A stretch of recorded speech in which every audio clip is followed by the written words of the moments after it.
Inversion and second conditional sentences. Turn your English upside down. Hello, English learners.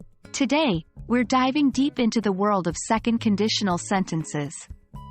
We're not just going to talk about the basics, we're going to flip things around. Yes, we'll be discussing inversion in second conditional sentences. So, if you're ready, let's twist and turn our English sentences.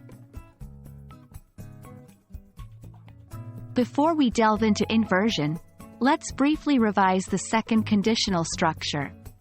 This is used to talk about hypothetical or unreal situations in the present or future. The second conditional is formed with if plus past simple, then would plus verb. For example, if I had $1 million, I would buy a house. Now, you may wonder, what's inversion? Inversion means changing the usual word order of a sentence, typically placing the verb before the subject. In English, we usually follow a subject-verb-object-word order. But when we use inversion, this changes to verb-subject-object. How does inversion work in second conditional sentences? Rather than starting with if, we can start with the verb were. The if is dropped and were moves to the beginning of the sentence. For example, instead of, if I were rich, I would travel the world, we can say, were I rich, I would travel the world. Note that even though were is typically a plural past tense verb, in the second conditional, it's also used for singular subjects. Now, let's put this into practice. I'll give you some traditional second conditional sentences, and let's invert them together. 1.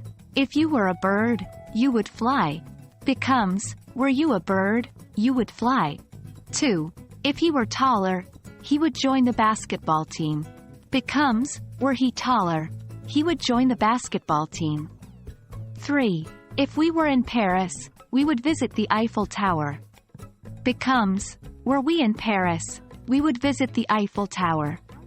Remember, inversion in second conditional sentences is more formal and is often used in written English or formal speeches. However, understanding it can greatly enhance your English proficiency. That's a wrap for today, English learners. Now you know how to twist and turn your second conditional sentences with inversion. Remember, practice makes perfect, so keep practicing these inversions. Were you to master this, your English would certainly reach new heights. Until next time, happy learning!